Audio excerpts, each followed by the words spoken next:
Hi, welcome to upsc Kata. In the previous video, we have studied the interior of the Earth. Do you know that continents cover 29% of the surface of the Earth, and the remainder is under oceanic waters? The positions of the continents in the ocean bodies, as we see them in the map, have not been the same in the past. Moreover, it is now a well-accepted fact that oceans and continents will not continue to enjoy their present positions in times to come. If this is so, the question arises, what were their positions in the past? Why and how do they change their positions? Even if it is true that the continents and oceans have changed and are changing their positions, you may wonder as to how scientists know this. How have they determined their earlier positions? You will find the answers to some of these and related questions in this chapter. In this video we are going to learn about the following points. 1. Continental drift theory and evidences. 2. Force of drifting. 3. Post-drift studies. 4. Ocean floor configuration. 5. Distribution of earthquakes and volcanoes. 6. Concept of sea floor spreading. 7. Plate tectonics and force for the plate movement. 8. Movement of the Indian plate. And finally, related questions. Let's see what is continental drift theory. Observe the shape of the coastline of the Atlantic Ocean. You will be surprised by the symmetry of the coastlines on either side of the ocean. No wonder many scientists thought of this similarity and considered the possibility of the two Americas, Europe and Africa, to be once joined together. From the known records of the history of science, it was Abraham Ortelius, a Dutch map maker, who first proposed such a possibility as early as 1596. Antonio Pellegrini drew a map showing the three continents together. However, it was Alfred Wegener, a German meteorologist, who put forth a comprehensive argument in the form of the continental drift theory in 1912. This was regarding the distribution of the oceans and the continents. According to Wegener, all the continents formed a single continental mass and mega ocean surrounded the same. The super continent was named Pangaea, which meant all Earth. The mega-ocean was called Panthalassa, meaning all water. He argued that, around 200 million years ago, the super continent, Pangaea, began to split. Pangaea first broke into two large continental masses as Laurasia and Gondwanaland, forming the northern and southern components, respectively. Subsequently, Laurasia and Gondwanaland continued to break into various smaller continents that exist today. A variety of evidence was offered in support of the continental drift. Some of these are explained further in detail. Evidence in support of the continental drift are given as follows. The matching of continents, Jig-Saw-Fit. The shorelines of Africa and South America facing each other have a remarkable and unmistakable match. It may be noted that a map produced using a computer program to find the best fit of the Atlantic margin was presented by Bullard in 1964. It proved to be quite perfect. The match was tried at 1,000 fathom line instead of the present shoreline. Rocks of same age across the oceans. The radiometric dating methods developed in the recent period have facilitated correlating the rock formation from different continents across the vast ocean. The belt of ancient rocks of 2,000 million years from Brazil coast matches with those from Western Africa. The earliest marine deposits along the coastline of South America and Africa are of the Jurassic Age. This suggests that the ocean did not exist prior to that time. Tillite. It is the sedimentary rock formed out of deposits of glaciers. The Gondwana system of sediments from India is known to have its counterparts in 6 different landmasses of the southern hemisphere. At the base, the system has thick tillite indicating extensive and prolonged glaciation. Counterparts of this succession are found in Africa, Falkland Island, Madagascar, Antarctica, and Australia. Overall resemblance of the Gondwana-type sediments clearly demonstrates that these land masses had remarkably similar histories. The glacial tillite provides unambiguous evidence of paleoclimates and also of drifting of continents.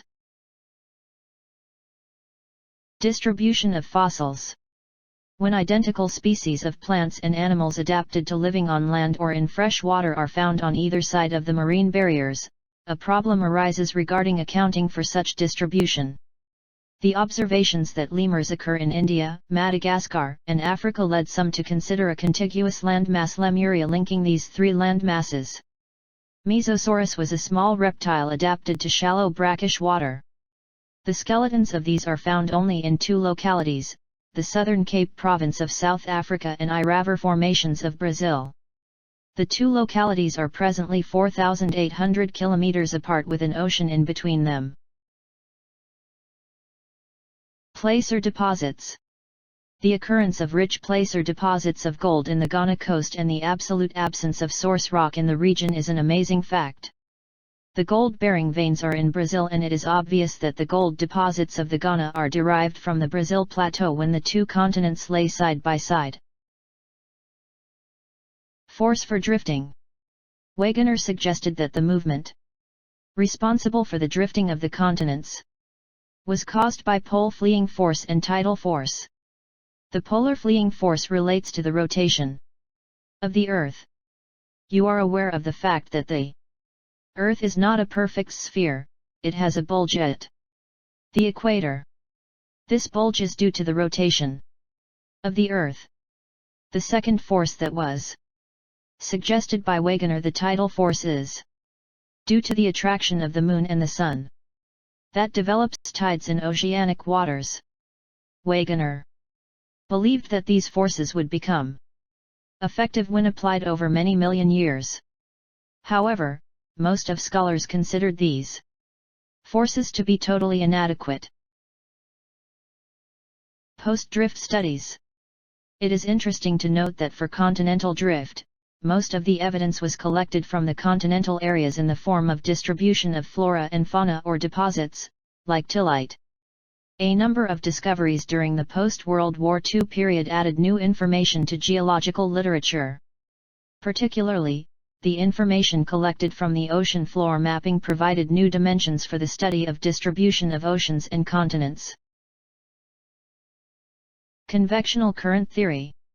Arthur Holmes in 1930s discussed the possibility of convection currents operating in the mantle portion. These currents are generated due to radioactive elements causing thermal differences in the mantle portion. Holmes argued that there exists a system of such currents in the entire mantle portion. This was an attempt to provide an explanation to the issue of force, on the basis of which contemporary scientists discarded the continental drift theory. Mapping of the ocean floor. Detailed research of the ocean configuration revealed that the ocean floor is not just a vast plain, but it is full of relief.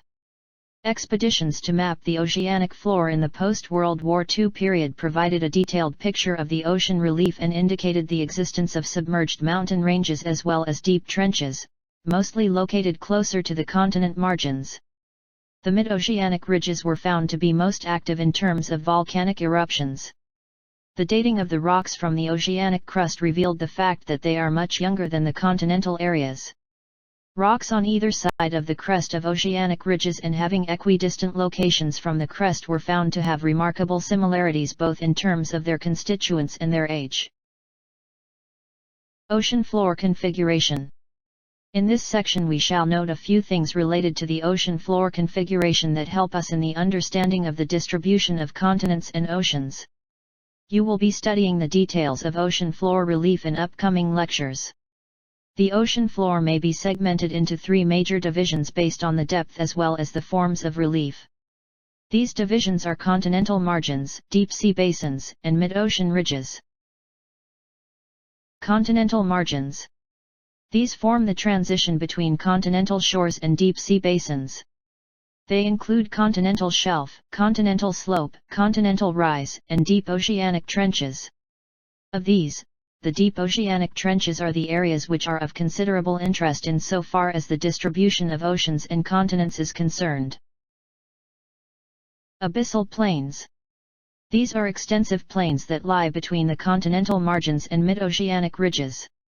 The abyssal plains are the areas where the continental sediments that move beyond the margins get deposited. Mid-oceanic ridges. This forms an interconnected chain of mountain system within the ocean. It is the longest mountain chain on the surface of the Earth, though submerged under the oceanic waters. It is characterized by a central rift system at the crest, a fractionated plateau and flank zone all along its length. The rift system at the crest is the zone of intense volcanic activity. In the previous chapter, you have been introduced to this type of volcanoes as mid-oceanic volcanoes. Distribution of earthquakes and volcanoes. Study the maps showing the distribution of seismic activity in volcanoes given in figure. You will notice a line of dots in the central parts of the Atlantic Ocean almost parallel to the coastlines. It further extends into the Indian Ocean. It bifurcates a little south of the Indian subcontinent, with one branch moving into East Africa and the other meeting a similar line from Myanmar to New Guyana. You will notice that this line of dots coincides with the mid-oceanic ridges. The shaded belt showing another area of concentration coincides with the Alpine Himalayan system and the rim of the Pacific Ocean.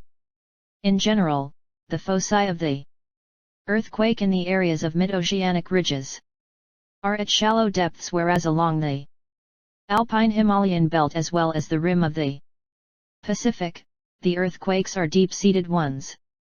The map of volcanoes also shows a similar pattern. The rim of the Pacific is also called rim of fire due to the existence of active volcanoes in this area. Concept of sea floor spreading. As mentioned above, the post-drift studies provided considerable information that was not available at the time Wegener put forth his concept of continental drift. Particularly, the mapping of the ocean floor and paleomagnetic studies of rocks from oceanic regions revealed the following facts. 1. It was realized that all along the mid-oceanic ridges, volcanic eruptions are common and they bring huge amounts of lava to the surface in this area. 2. The rocks equidistant on either sides of the crest of mid-oceanic ridges show remarkable similarities in terms of period of formation, chemical compositions, and magnetic properties. Rocks closer to the mid-oceanic ridges have normal polarity and are the youngest.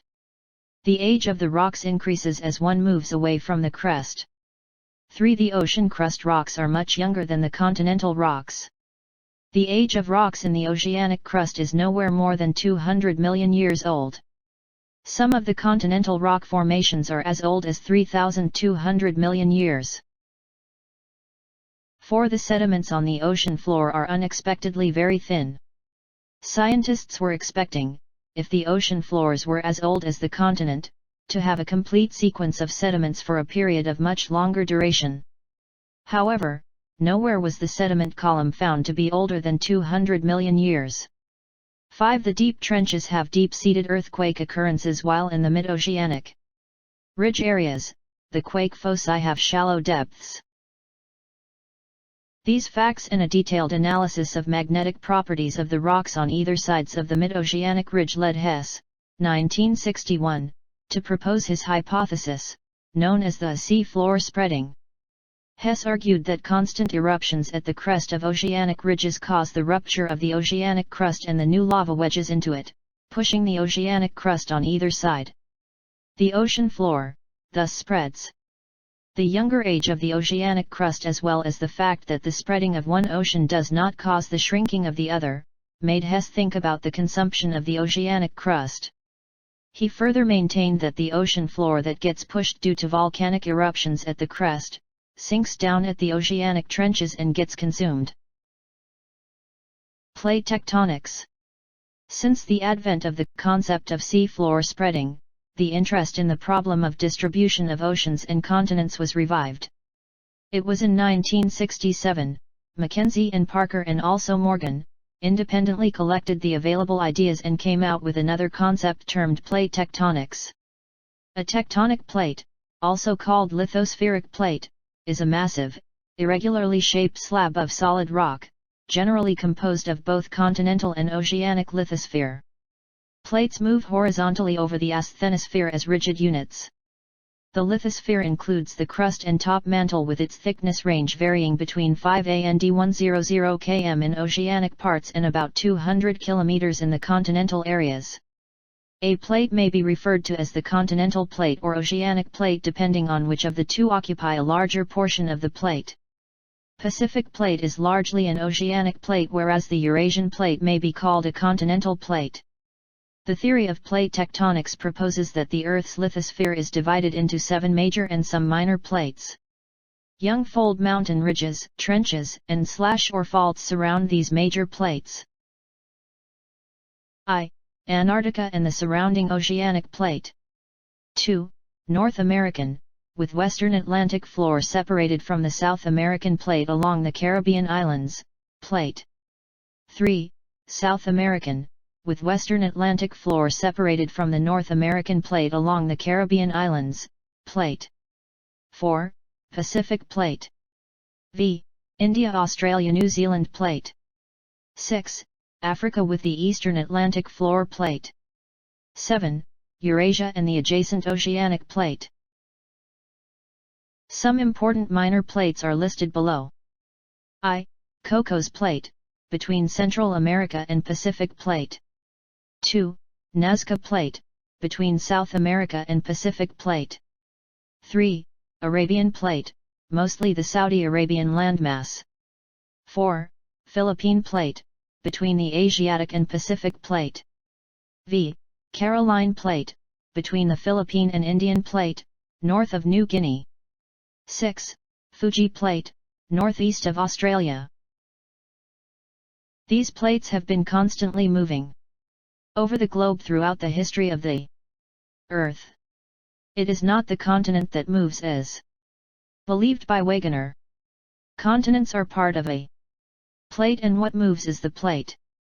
Moreover, it may be noted that all the plates, without exception, have moved in the geological past and shall continue to move in the future as well. Wegener had thought of all the continents to have initially existed as a supercontinent in the form of Pangaea. However, later discoveries reveal that the continental masses, resting on the plates, have been wandering all through the geological period, and Pangaea was a result of converging of different continental masses that were parts of one or the other plates.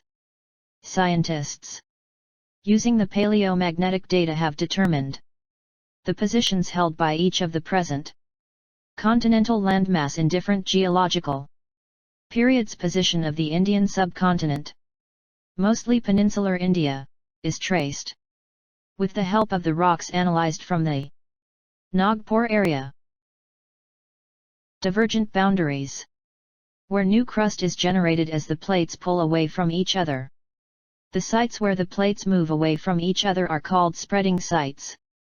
The best known example of divergent boundaries is the Mid-Atlantic Ridge. At this, the American plate, S, is/are separated from the Eurasian and African plates. Convergent boundaries, where the crust is destroyed as one plate dived under another. The location where sinking of a plate occurs is called a subduction zone. There are 3 ways in which convergence can occur. These are: between an oceanic and continental plate, between 2 oceanic plates, and 3. Between 2 continental plates. Transform boundaries, where the crust is neither produced nor destroyed as the plates slide horizontally past each other. Transform faults are the planes of separation generally perpendicular to the mid-oceanic ridges. As the eruptions do not take all along the entire crest at the same time, there is a differential movement of a portion of the plate away from the axis of the Earth. Also, the rotation of the Earth has its effect on the separated blocks of the plate portions. Rates of plate movement. The strips of normal and reverse magnetic field that parallel the mid-oceanic ridges help scientists determine the rates of plate movement. These rates vary considerably. The Arctic ridge has the slowest rate, less than 2.5 cm/year, and the East Pacific rise near Easter Island, in the South Pacific about 3,400 km west of Chile, has the fastest rate, more than 15 cm/year. Force for the plate movement. At the time that Wegener proposed his theory of continental drift, most scientists believed that the Earth was a solid, motionless body. However, concepts of seafloor spreading and the unified theory of plate tectonics have emphasized that both the surface of the Earth and the interior are not static and motionless but are dynamic. The fact that the plates move is now a well-accepted fact. The mobile rock beneath the rigid plates is believed to be moving in a circular manner. The heated material rises to the surface, spreads, and begins to cool, and then sinks back into deeper depths. This cycle is repeated over and over to generate what scientists call a convection cell or convective flow. Heat within the Earth comes from two main sources, radioactive decay and residual heat. Arthur Holmes first considered this idea in the 1930s, which later influenced Harry Hess' thinking about seafloor spreading. The slow movement of hot, softened mantle that lies below the rigid plates is the driving force behind the plate movement. Movement of the Indian plate.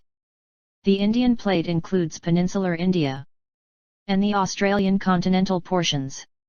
The subduction zone along the Himalayas forms the northern plate boundary in the form of continent-continent convergence. In the east, it extends through Rakhine Mountains of Myanmar towards the island arc along the Java Trench. The eastern margin is a spreading site lying to the east of Australia in the form of an oceanic ridge in SW Pacific. The western margin follows Kurdhar Mountain of Pakistan. It further extends along the Makrina coast and joins the spreading site from the Red Sea Rift southeastward along the Chagos Archipelago. The boundary between India and the Antarctic plate is also marked by Oceanic Ridge, Divergent Boundary, running in roughly WE direction and merging into the spreading site, a little south of New Zealand. India was a large island situated off the Australian coast, in a vast ocean. The Tethys Sea separated it from the Asian continent till about 225 million years ago. India is supposed to have started her northward journey about 200 million years ago at the time when Pangaea broke.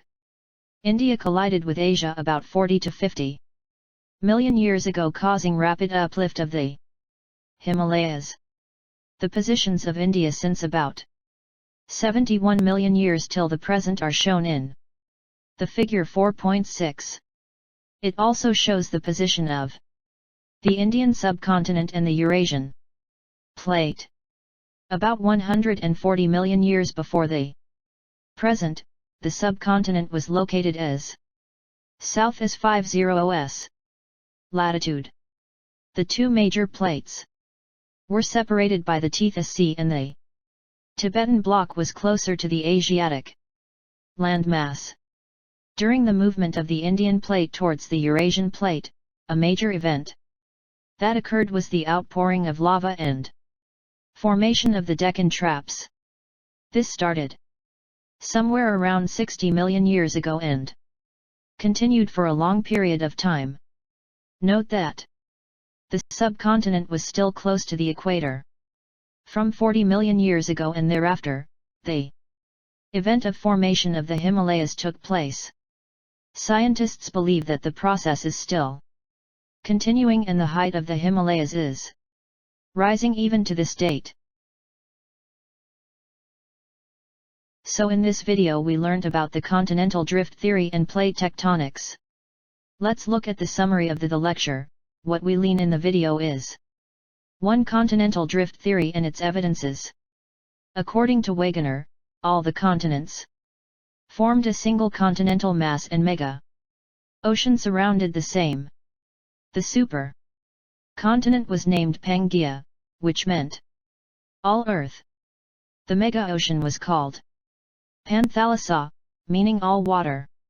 He argued that, around 200 million years ago, the super continent, Pangaea, began to split. Pangaea first broke into two large continental masses as Laurasia and Gondwanaland, forming the northern and southern components, respectively. Subsequently, Laurasia and Gondwanaland continued to break into various smaller continents that exist today. Evidences given by the Wegener are as follows. The matching of continents, Jig-Saw-Fit. Rocks of same age across the oceans. Tillite. Placer deposits. Distribution of fossils. 2. Force of drifting. 3. Post-drift studies. Wegener suggested that the movement responsible for the drifting of the continents was caused by pole fleeing force and tidal force. The polar fleeing force relates to the rotation of the Earth. You are aware of the fact that the Earth is not a perfect sphere, it has a bulge at the equator. This bulge is due to the rotation of the Earth. The second force that was suggested by Wegener, the tidal force, is due to the attraction of the Moon and the Sun that develops tides in oceanic waters. Wegener believed that these forces would become effective when applied over many million years.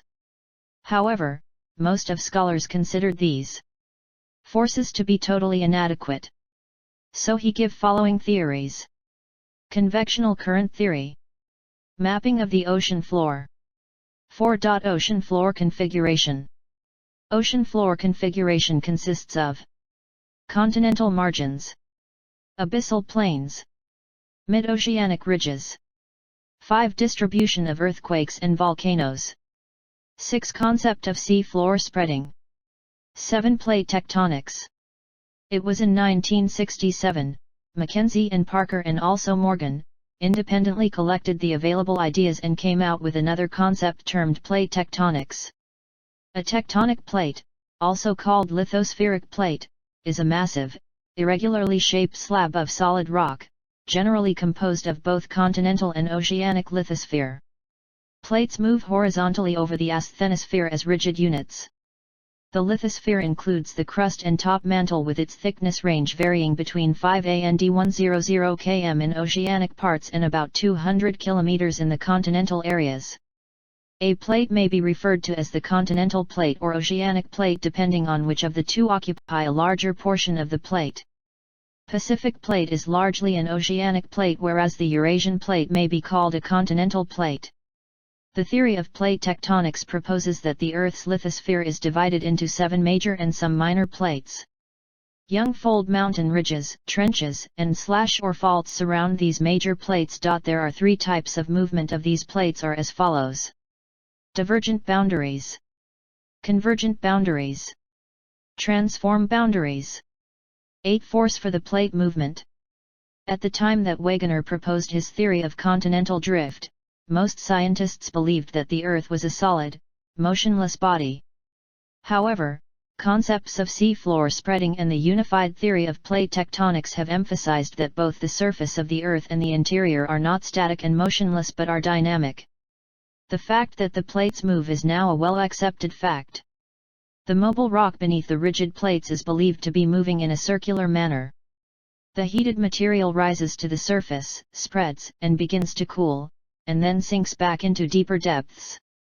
This cycle is repeated over and over to generate what scientists call a convection cell or convective flow. Heat within the Earth comes from 2 main sources, radioactive decay and residual heat. Arthur Holmes first considered this idea in the 1930s, which later influenced Harry Hess' thinking about seafloor spreading. The slow movement of hot, softened mantle that lies below the rigid plates is the driving force behind the plate movement. And finally we learn about the movement of the Indian plate.